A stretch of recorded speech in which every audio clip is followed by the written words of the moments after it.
All right, guys, back on Southeastern 14 with Max Barr, and we are previewing the sort of big games on Saturday and Sunday in SEC basketball. And Max, we start with a huge one as Woo. Kentucky and North Carolina are going to square off yet again in a matchup in Atlanta. State Farm Arena should be an exciting one, and we'll talk all about it here heading into the matchup. First, let's tell you, as always, about our friends at Bet Online. Now, all the major sports are in action this week, and remember the college football playoff ready to begin here soon as well. And Bet Online, your number one destination for all your sports wagering info, including news for pro football, the NBA, upcoming fights, and NHL games this season, including college basketball, of course.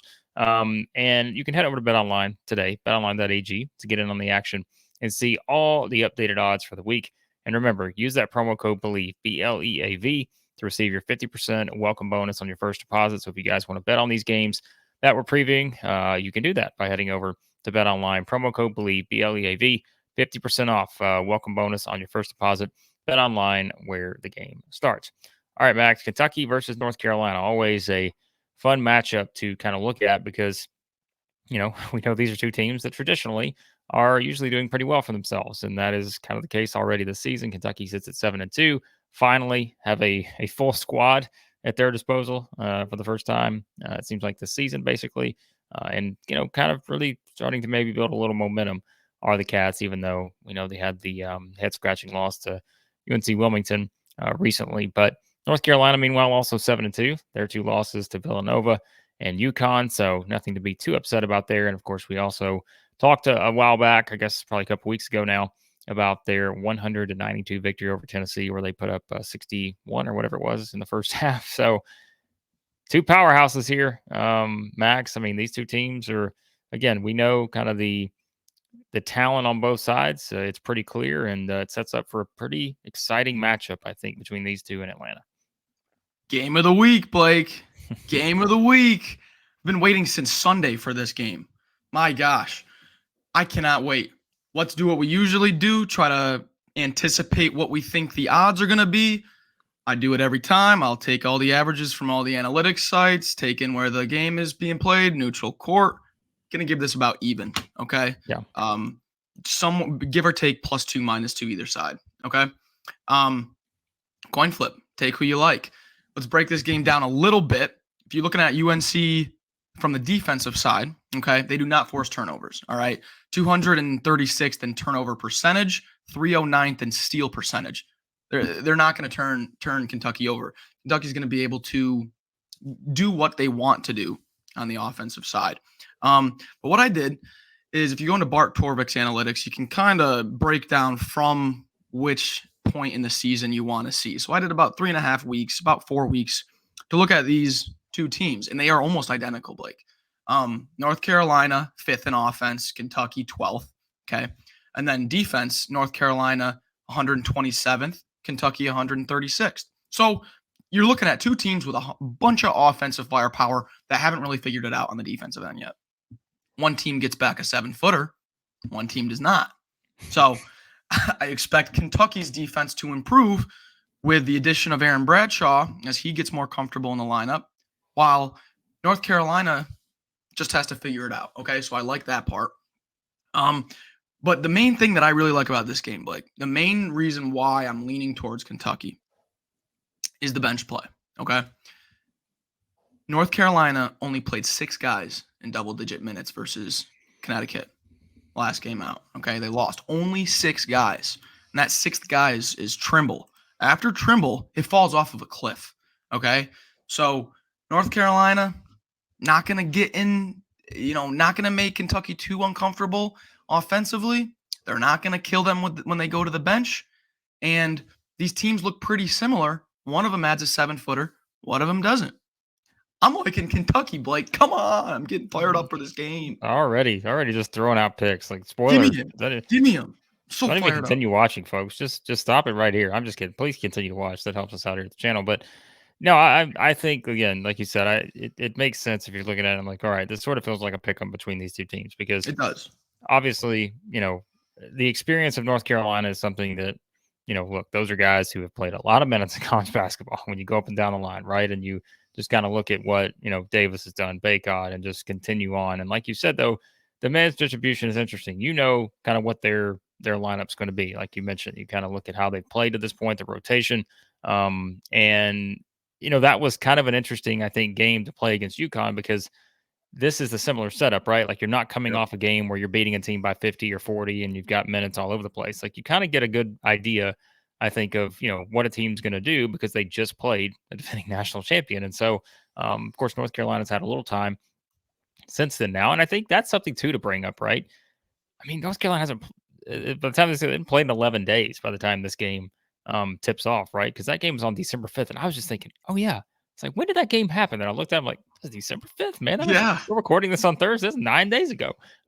So, a little bit of a layoff. Could you see maybe North Carolina get out to a slow start? Perhaps. Like, those are always interesting dynamics, I think. But again, you're not going to doubt North Carolina's talent here because they certainly have the talent to win this game. Like we mentioned, you go down the line and see what all these different guys can do. But I think you mentioned it to me, maybe before we started recording, but it is and you've talked about it a little bit here, but the Aaron Bradshaw effect is something that I look at here in this game because look, you can say, all right, well, he's played 2 games and look what he did in the UNC Wilmington game, right? If you're just looking at the box scores, you're like, oh, well, this guy, 13 minutes, 3 points. They lost a game to UNC Wilmington.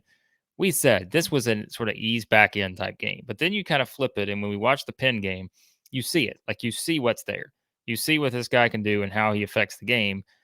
If they didn't have him in this game, I'd probably pick North Carolina. Like I'd probably lean towards it and say, hey, I think North Carolina is probably going to win this game because I guarantee you, Max, my analysis would be, if Kentucky had Aaron Bradshaw here, I think they would be able, but without him, that would be it. Like I can just tell you for certain that would be how I would kind of, probably angle this thing. But I think with him, you look at it and yeah, you mentioned like Kentucky's a team that doesn't turn the ball over. And North Carolina doesn't force a lot of turnovers anyways. And I said to you, I think the fact that Kentucky does not turn the ball over and they are shooting such a high percentage, they're taking advantage of all their opportunities on offense, which is something I don't feel like we've been able to say about Kentucky in a Right. while. Right. Because usually we talked about kind of the frustrations with Cal's offense and everybody just 4 guys stand, 1 guy dribbles, and you hope for the best. Like that's how it felt. And there were times over the past couple of years it was just throw the ball off the backboard and let Oscar Tshiebwe go get it. Like that's probably a better offensive approach than what they were actually doing. And so, but like they've changed so much offensively, and I think you cannot sort of discount that heading into a matchup like between 2 premier teams because yes, we know North Carolina is good on the offensive side, but I think both teams defensively have left a little bit to be desired at this point. But I do still think perhaps I feel a little bit better about Kentucky defensively now with Bradshaw back in the mix because he's going to be able to block some shots. And just because of how good Kentucky has been on offense, it is like it's one of those where I think this sets up well from a matchup standpoint for the Cats because why should we doubt their ability to put up a ton of points just because they have so many different guys that are doing it at this point, and it feels like we could talk about Reed Shepherd, right? We could say this could be a Reed Shepherd. We always laugh. We're like, whose game is this going to be? I think we both Yeah. kind of circled it as probably the Aaron Bradshaw game, maybe based on the impact he could have. But that's the thing with this Kentucky team is where we've said multiple times this year, it could be a Reed Shepherd game, it could be an Antonio Reeves game. Maybe he comes out and hits 6 threes in this game. Could it be Dillingham? Could it be Wagner? You just keep going down, and I think that's what's been so impressive about Kentucky is they have so many options. And not to say North Carolina doesn't, but I don't know. I feel like this is the kind of matchup that in an up and down game where the team doesn't try to slow you down or anything like that. To me, this is Kentucky's kind of game right here. Yeah, and if you're looking at who is going to be on the floor for North Carolina most of the time, okay, probably over 25% of the time, you're going to be looking at Cadeau and RJ Davis as the backcourt little pairing. That's 6'1", 180 and 6 foot 180. And then at the 3, you're looking at either Cormac Ryan, Paxson Wojcik, or Seth Trimble, Harrison Ingram, maybe small ball. That's not good defense. Okay. I don't know who is guarding those Kentucky guards, but it's not those guys. Okay. So I really like this this matchup for Kentucky. It just plays into their style. Blake, I was telling you, I think before we recorded, if this was North Carolina against Tennessee, a team that likes to beat you with physicality and stuff, that plays into North Carolina's hands a little bit. North Carolina loves the free throw line. I mean, loves the free throw line. I think they're top 20 in both free throw rate and their point distribution, percentage of points from free throws. They love those physical games. They love to get into foul trouble.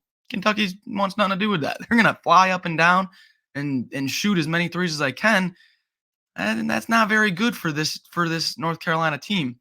So with the lack of depth for North Carolina, it's not at home. You're not going to get 35 free throws. Yeah, I mean, I spoiled it early just because of how excited I am about this game. I've been waiting for what seems like months for this game with with this week's slate. Yeah, I mean, and this is one more thing I wanted to talk about, Blake. This is one more thing, especially with the free throw rate. Okay, you're gonna get 35 minutes out of Trey Mitchell. Aaron Bradshaw is gonna be on the floor as long as he wants, trying to guard Baycott. It's not gonna be that home, Chapel Hill whistle. So there's just a few different areas here that I'm leaning toward the Wildcats. Kentucky, if you count Aaron Bradshaw, again, he's only played 2 games, but I think we expect him to be a double-digit scorer regularly, right? So Right. if you add him into the mix, Kentucky has 8 guys that are averaging 8 points or more, from 8 to 18 points. Antonio Reeves averaging 18, Dillingham 14.1, Mitchell 13.2, Shepard 13, Wagner 12.6, Bradshaw 10 in his first 2 games, Edwards 9. Think about it. Justin Edwards only averaging 9.8. This guy is projected to be a top 3 pick in the NBA draft next year. And on this Kentucky team right now, he is the 7th leading scorer just by points. And then Thiero is averaging 7.8. So that's why I like this Kentucky team so much. And again, it's not just talking about the matchup with North Carolina, because like we said, could at any time RJ Davis go off and have a massive game? Of course he could. Yep. Baycott could have a huge game. He could dominate this game potentially. It very well could happen because he's that good of a player. But I just think Kentucky having so many more options. Of course, Ingram too. I forgot to mention him, but we know Ingram can score the ball. He can rebound. All the things they can do. I just think Kentucky's options here, to me, and because of how well the chemistry has come together on this team. We always say you never know. Especially it seems like when Cal puts teams together, it's sometimes a crapshoot. It's like, how long is it going to take? We know they're probably going to play well come February, but how long is it going to take to get there? Well, I feel like this team, and I can already tell you this team lost to UNC Wilmington at home. Get it. And that's the thing, Max. It's always in the back of your mind here. It's kind of, if that wasn't on Kentucky's resume, I'd probably go into this and say, what else we need to talk about? Because I'm going Kentucky right here. Kentucky's they're winning this game 100%. But it's just having that game in your mind. Could this team that's still built around young players, freshmen, North Carolina, way more talented, could this Kentucky team, kind of have another one of those games? But I think what we've seen to this point, the 2 biggest games they played, Kansas and Miami, I think they met the challenge in both those 2 games. Now, they lost the Kansas game, but they met the challenge. They played really well in both those 2 games. And so if we take it kind of at that, I think they'll be ready for this game. I think, again, the matchup, just the different options. They have so many guys who've been very consistent to this point. Man, again, there's a reason why I think it's a pick 'em, and I think it's going to be a close game. But I'll also lean towards Kentucky here because I feel like this is one. They're in a rhythm now. They've got Bradshaw back in the mix. And North Carolina's really good. We've seen them just, kind of decimate Arkansas. We saw it take it to Tennessee. North Carolina could certainly win this game, but I'll take a shot at picking Kentucky here. I mean, if you give Kentucky DJ Wagner and Aaron Bradshaw, I doubt they lose that Wilmington game. But that's hypothetical. But yeah, I think you're getting a hungry, now healthy Kentucky team that's catching a North Carolina team away from home. All right. It's just a good spot. There's scenarios where it's a bad spot coming off of a big win. Like who was it? Illinois coming to Tennessee, horrible spot. You just beat FAU and looked like the Golden State Warriors, and now you got to go to Tennessee. Bad spot. Okay. This right here, bad spot for North Carolina. I like Kentucky. I don't think it's going to be very close, if I'm being honest. I think they're just going to be able to take advantage of Cormac Ryan and Paxton Wojcik's minutes and just run up the score a little bit. If RJ Davis and Ingram are banging threes left and right, going to be a shootout. But they're going to need those guys to do it, whereas Kentucky's going to be able to, who wants to show up tonight kind of thing with the amount of options they got. So yeah, Give me Kentucky pretty handily. I like them a lot in this game. Kentucky has hit 8 or more threes in all but one game this season. That was the Wilmington game. They've hit double-digit three-pointers 4 times already this season. That has been the difference for the Yep. Cats. Again, they are getting 35.3% of their points from the three-point line. That's 69th nationally. Nice. They're 41.4% from three. That's third nationally. And like you said, I mean, it's Crazy numbers. ridiculous. That's It's crazy. ridiculous for Kentucky to think that this is what they're doing. But I think that has been the difference on the offensive side. And like you said, I'm very interested to see North Carolina getting such a large distribution of their points from the free throw line. If Kentucky's not giving them that, we've also seen a couple teams hit some threes against Kentucky. So does that something where that just pops up against North Carolina, like you said? Maybe Davis Ingram come out and they just go off potentially, because that could be the difference. But yeah, I think we're both gonna take Kentucky here in what should be a fantastic game between two very, very good teams, two very talented teams, stars on both sides. So if you want a game with a lot of star power, this is the one for you, and should be a lot of fun. So, of course, we'll have it all covered here at Southeastern 14. We'll be previewing all the other big games on the SEC slate this weekend, also sharing our reaction to the matchups on Saturday and Sunday. So if you want to check that out, hit that subscribe button, and be sure to hit the like button as well. That helps us out here at the channel. And as always, we appreciate you watching Southeastern 14, and we'll talk to you again here soon on the channel, presented by Bet Online.